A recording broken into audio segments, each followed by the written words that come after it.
But Sayyidina Yusuf is the first of Bani Israel to set foot in Egypt. Sayyidina Musa is the last to set foot out of Egypt. So therefore there is some kind of link between the two. This is what we call wiratha. Wiratha is that you inherit the similar situation. So Musa has inherited the same situation of Prophet Yusuf alayhi salam, except opposite. Everything about the story of Yusuf and the story of Musa is the opposite. Okay? You're going to see how. The first one is the location. Their whole life of Yusuf alayhi salam is going from Canaan, from the land which now call Philistine, the sacred, the Holy Land, to Egypt. What is the whole life of Sayyidina Musa? From Egypt to the Holy Land. Okay. Secondly, each one is dominated in the beginning by a parent. Sayyidina Yusuf alayhi salam, of course his mother passed away, so he doesn't know his mother. Who's the parent in Sayyidina Yusuf's story? It's his father. Sayyidina Yaqub cares for him, loves for him, is watching over him. Let's go to Sayyidina Musa. He also has one parent that is dominant in his story, but it's the opposite parent. It's the mother. She's worried about him. She's the one who is crying for him. Now let's go to what happens to them. What is the first striking thing that happens to Sayyidina Yusuf? He's thrown into the well, which is water. Sayyidina Musa is thrown into water, but for opposite reasons and opposite types of water. Sayyidina Yusuf alayhi salam is thrown into the well to be killed slowly, and Sayyidina Musa is thrown into the river to be saved. One body of water is small and still, one body of water is vast and moving. Opposite types of water, opposite purposes of water. SubhanAllah. So in the Quran is like food, the sustenance of our body. We mix it, it becomes amazing. You don't just eat meat, salt. You mix it. Right. Likewise, the Quran, when you compare and contrast, you find this is ta'ajjub, right? You make ta'ajjub, you have to say, SubhanAllah, this Khaliq, he created these complementary stories. Now look at this. Each one is adopted. They're both adopted by royalty of Egypt. One, the Aziz of Misr, is just up there. The other is the Pharaoh of Egypt. The Aziz of Misr, the reaction in the household is similar and opposite. One parent likes him and is good to him. One adopting parent is evil towards him. Sayyidina Yusuf, the Aziz, is very good to him. So Sayyidina Yusuf lost his father, Allah gave him the Aziz. But who is evil towards him? The woman of the house. Sayyidina Musa lost his mother, Allah gave him Asiyah. But who's mean to him? Fir'aun. SubhanAllah. So Fir'aun never liked him. Okay. Now both of them will exit. They will have a bad exit out of this home. Their adopting home. Both of them will have bad exit. Sayyidina Yusuf alayhi salam exits where? To the jail. Sayyidina Musa exits where? To Midian. Both have the same exit, but opposites. Sayyidina Yusuf exit is tight, compacted. It's a jail cell. Sayyidina Musa, where does he go when he spends 10 years? In the open land. Okay? Opposites. Both 10 years. They both spent 10 years.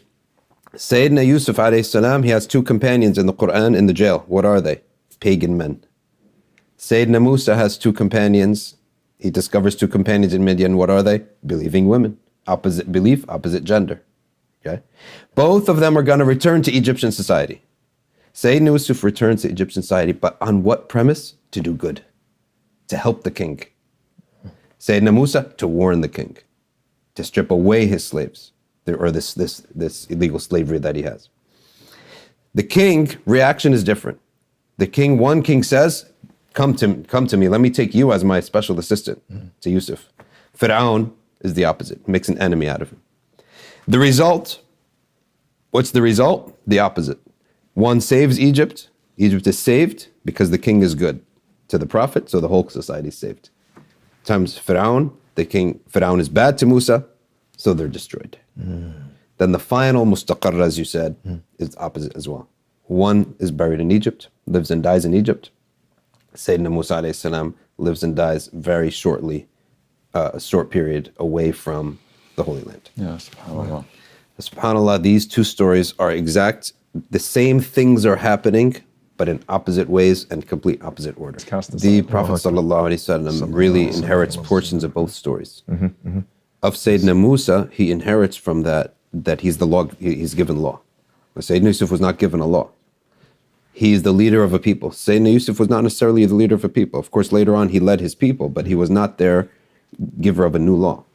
So in this respect, he resembles Musa the most.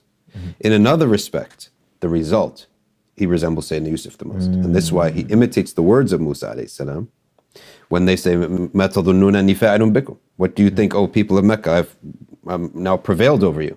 What do you think I'm going to do? They said, a generous brother, son of a generous brother. Right? Well, what did the Prophet say about Yusuf? That he is Al-Karim ibn Al-Karim ibn Al-Karim. Then he used the words of Yusuf alayhi salam, okay, to forgive them. So, لا تثريب عليكم اليوم قد غفرت لكم. This was the words of Yusuf alayhi salam, and he succeeds at the end, and he's unified with his people. There's no blame upon you. May Allah forgive you. The same words. يغفر الله لكم. Sorry, I said. But they also there's a unification with his family, right? That Sayyidina Musa doesn't experience. So that's why there's a nasib of both in the story of the Prophet sallallahu alaihi wasallam. You know, you're opening up the hearts and minds, Sheikh. So he used Yusuf alayhi salam's words at the top. Yeah. And when he was being put to trial in Medina, what did he say?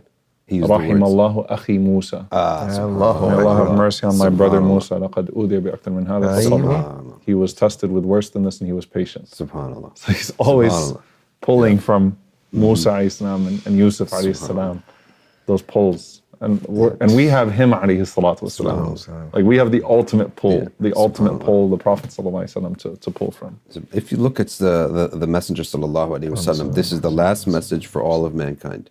It has to have all the ingredients. Okay. Yes. The ingredients come through the trials of prophets, come an ingredient, right? So for example, with the trial of Ibrahim comes an amazing ingredient. Hasbi Allah wa ni'mal wakeel. The Prophet has a nasib of that. He says that at Khandaq, right? Same thing's happening there. We have a nasib of, for example, Sayyidina Maryam, how lofty is she and why? She has amazing trial, a massive trial. She's accused. The household of the Prophet is accused, right? So you can find these nasibs even when it doesn't happen in the life of the Prophet ﷺ, it happens to his ummah. So there's no Qawm Lut in the time of the Prophet, but his ummah deals with it. Like we are dealing with it now. So we have a nasib. We have no Prophet Isa as Bani Israel had, but we do. We do get Prophet Isa back as a member of the Ummah Muhammad sallallahu alaihi wasallam. So because this is the last, you have to parse out every single ingredient. Whereas every other prophet was just for his people. So one ingredient may be, it's like almost like you're gonna have one meal. Whatever that meal is fine, it's only one meal. But if I have to pack for like a month, I need to pack every ingredient, every nutrient. And we can find that in the Prophet sallallahu alaihi wasallam.